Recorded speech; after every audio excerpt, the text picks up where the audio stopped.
खड्डे वाला भाग के रूप में वो अर्थघटन किया जाता है। व्यवहारिक जगत में चित्रकार एवं नाट्य निर्देशक दूर के अंतर को दिखाने में इस तरह से प्रकाश एवं छाया का भी उपयोग करते हैं। आगे है सापेक्ष कद।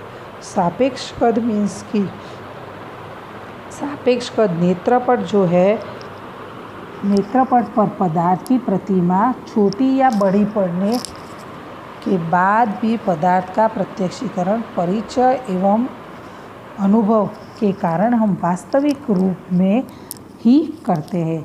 पदार्थ हमसे दूर जाने पर भी उसी प्रकार उसके कद में क्रमिक परिवर्तन आता है, परंतु क्रमिक परिवर्तन में नज़दीक के पदार्थ की प्रतिमा नेत्रपट पर बड़ी और दूर के पदार्थ की प्रतिमा छोटी दिखाई देती है। इस तरह अंतर के कारण नेत्रपट पर पड़ने वाली जो प्रतिमा है उसका सापेक्ष कद प्रत्यक्षीकरण में होता है।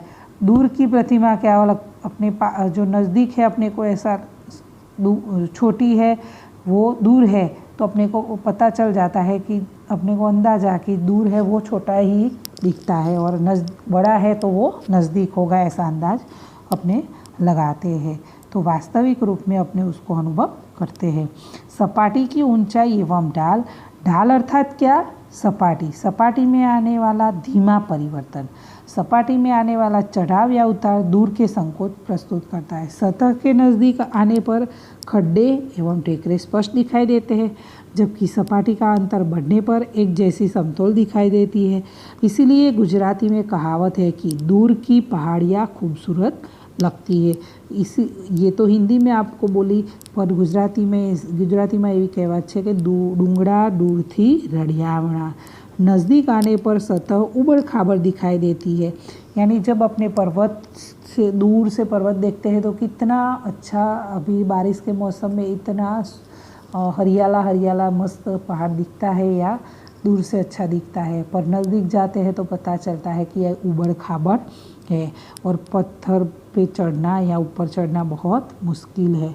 हम इस तरह सतह एक जैसी लगे तो दूर है ऐसा अनुभव होता है और उबड़ खाबड़ हो तो नज़दीक है ऐसा अनुमान लगा सकते हैं। तो ये सतह की ऊंचाई एवं उस पर से निश्चित होती है कि वो अपने को कैसा दिखता है, उबड़ खाबड़ दिखता है या खूब सुंदर दिखता है। तो किस वजह से, तो उस पर से अपने नक्की करते हैं कि वो दूर है या नज़दीक है। द्विनेत्रीय संकेत। एक नेत्रीय संकेत में अपने ने कितने पॉइंट पढ़े? अंतःस्थिति, वायुगत पारदर्शन, रैखिक परिप्रेक्ष्य, प्रकाश और छाया, सापेक्ष कद, सपाटी की ऊंचाई एवं ढाल, यानी ढाल मीन्स की सपाटी। तो ये हुए एक नेत्रीय संकेत। द्विनेत्रीय संकेत यानी दृष्टि संवेदन में कोई भी व्यक्ति दोनों आँखों से ही देखता है तो उसके दोनों नेत्रपट पर पदार्थ की दो जोड़ी अलग अलग प्रतिमा एक साथ दिखाई देती है, तो भी उसमें व्यक्ति एक ही पदार्थ का प्रत्यक्षीकरण होता है। यह आकृति दर्शाई है, उसमें आँख है, उसमें दोनों आँखों से अलग अलग वो देखता है दोनों आँखों से, पर एक ही प्रत्यक्षीकरण वो उसकी आँखों से होता है कि ये पदार्थ टेबल है, कुर्सी है या क्या है। वो दोनों आँखों से एक ही प्रत्यक्षीकरण पदार्थ का प्रत्यक्षीकरण करता है। इस स्थिति को दृष्टि प्रत्यक्षीकरण में द्विनेत्रीय संकेत के रूप में पहचाना जाता है। यह द्विनेत्रीय संकेत अर्थात एक साथ दिखाई देने वाली दोनों आँखों पर आधारित प्रत्यक्षीकरण संकेत। उसमें है द्विमुखी प्रतिमा। द्विनेत्रीय संकेत में द्विमुखी प्रतिमा, जब नज़दीक की किसी वस्तु पर दृष्टि को एकाग्र कर उसके पीछे की दूसरी वस्तु का पदार्थ को देखने का प्रयत्न करता है तो पीछे के दूर के पदार्थ की दो प्रतिमा दिखाई देती है। वास्तव में व्यक्ति को दो प्रतिमाओं का स्पष्ट अनुभव नहीं होता है, लेकिन उसका एहसास पदार्थ के सापेक्ष अंतर को पहचानने में मदद होता है। द्विमुखी प्रतिमा यानी कि उसको दूसरी पदार्थ दो दिखते हैं, दो प्रतिमाएं दिखती है, पर दो प्रतिमाओं स्पष्ट अनुभव नहीं होता है, पर उसको एहसास होता है और एहसास पदार्थ के सापेक्ष अंतर को पहचानने में वो मदद करता है। आगे है द्विनेत्रीय विषमता।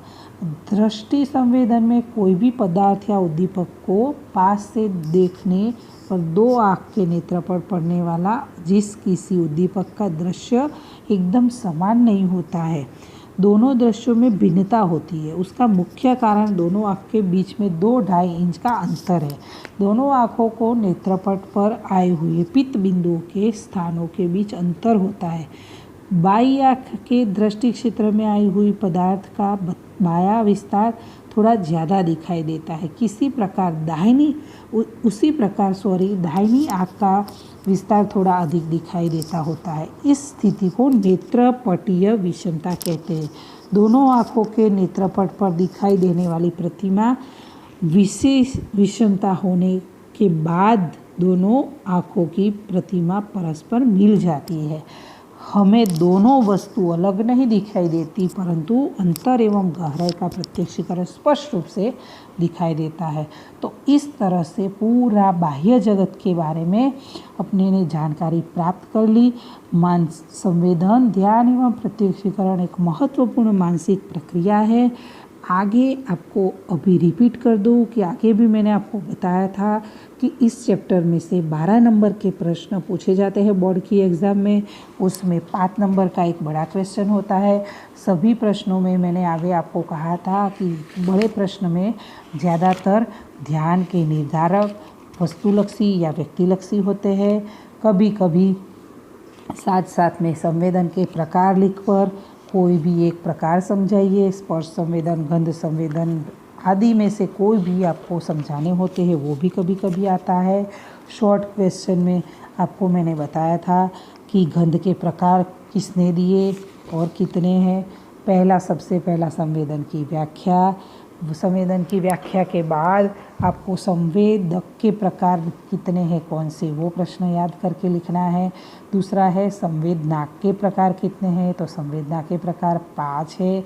आगे भी मैंने आपको बता चुकी हूँ कि दृष्टि संवेदन, श्रवण संवेदन, बाद में गंध संवेदन, स्वाद संवेदन और स्पर्श संवेदन। तो ये भी हुआ। उसके बाद हुए जो अपने जो दिखाई देता है कि आप कितना अक्षिपटल, दक्षपटल, कृष्णमंडल के स्नायु आदि आपको मैंने समझाया था। उसके साथ साथ है श्रवण संवेदन में मैंने एक प्रश्न कहा था कि सामान्य रूप से मनुष्य कितने हर्ट्ज़ तक की कंपन संख्या सुन सकता है, तो 20 से 20,000 तक की ध्वनि सुन सकता है। आगे है बाद में गंध में मैंने कहा कि वो गंध संवेदन या स्वाद संवेदन या श्रवण संवेदन कोई भी 1, 2 या 3 मार्क्स में भी समझाने वाला प्रश्न आ सकता है। आगे कहा कि ध्यान की व्याख्या घेरेट की, ध्यान के लक्षण कितने हैं, कौन से, पूरी डिटेल। ध्यान के सीमा प्रदेश कौन सा है, केंद्र प्रदेश कौन सा है। ध्यान विचलन अर्थात क्या। ध्यान विचलन अर्थात एक उद्दीपक से दूसरे उद्दीपक पर, दूसरे उद्दीपक से तीसरे उद्दीपक पर और तीसरे से वापस उसी उद्दीपक पर। तो इस तरह से ध्यान एक जगह से दूसरी जगह पर जाने वाली प्रक्रिया जो है उसे ध्यान विचलन कहते हैं। ध्यान के निर्धारक 5 मार्क्स में कोई भी प्रश्न पूछा जाता है। उसके बाद है प्रत्यक्षीकरण की व्याख्या, कोई भी पूछी जा सकती है। उसमें खास ये 5 प्रश्न में प्रत्यक्षीकरण के संगठन के नियम वो समझाइए, वो भी प्रश्न ज़्यादातर पूछा जाता है। तो ये बड़े क्वेश्चनों में आपको ये प्रश्न खास करके संवेदन के प्रकार, ध्यान के निर्धारक, ध्यान की व्याख्या, प्रत्यक्षीकरण की व्याख्या, प्रत्यक्षीकरण के संगठन के नियम, तो ये प्रश्न बोर्ड में एग्ज़ाम में पूछे जा सकते हैं। तो ये आपको याद कर लेना है। साथ साथ में आपको बता दूं कि स्वाध्याय भी आपको करना है। तो बच्चों, आपका ये सबसे पहला चैप्टर संवेदन, ध्यान एवं प्रत्यक्षीकरण यहाँ आपका पूरा हुआ। आपको स्वाध्याय कर लेना है। सभी प्रश्न आपकी स्वाध्याय के पीछे जो दिया हुआ सभी प्रश्न बोर्ड की पेपर स्टाइल के हिसाब से ही है कि पहले पेपर स्टाइल आपकी कौन सी रहेगी। तो आपको 5 विभाग रहेंगे।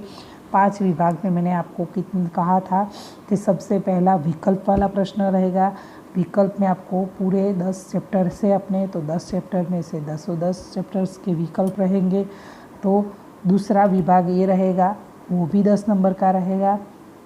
वो आपको एक एक वाक्य में वो प्रश्न लिखने होते हैं, वो भी 10 प्रश्न रहते हैं। उस तरीके से आगे विभाग सी, तो वो थोड़े संक्षिप्त में होते हैं। ध्यान विचलन क्या कहते हैं, ध्यान के लक्षण बताइए, ऐसे प्रश्न पूछे जाते हैं।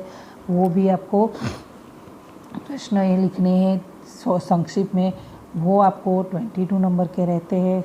विभाग डी में 33 नंबर के रहते हैं। वो आपको मुद्दासर उत्तर लिखने हैं, जिसमें मैंने आपको कहा कि श्रवण संवेदन विस्तृत समझाइए या गंध संवेदन विस्तृत समझाइए, तो ऐसे ही 3 नंबर में पूछे जाते हैं। और बाद में लास्ट में प्रश्न है विभाग ई आता है 5 नंबर का, तो सविस्तार से वो उत्तर लिखना होता है। तो ध्यान के मैंने कहा कि वस्तु लक्षी निर्धारक को उदाहरण सहित समझाइए, अथवा तो ध्यान का अर्थ एवं व्याख्या लिखकर उसका स्वरूप को समझाइए, उसके लक्षण समझाइए।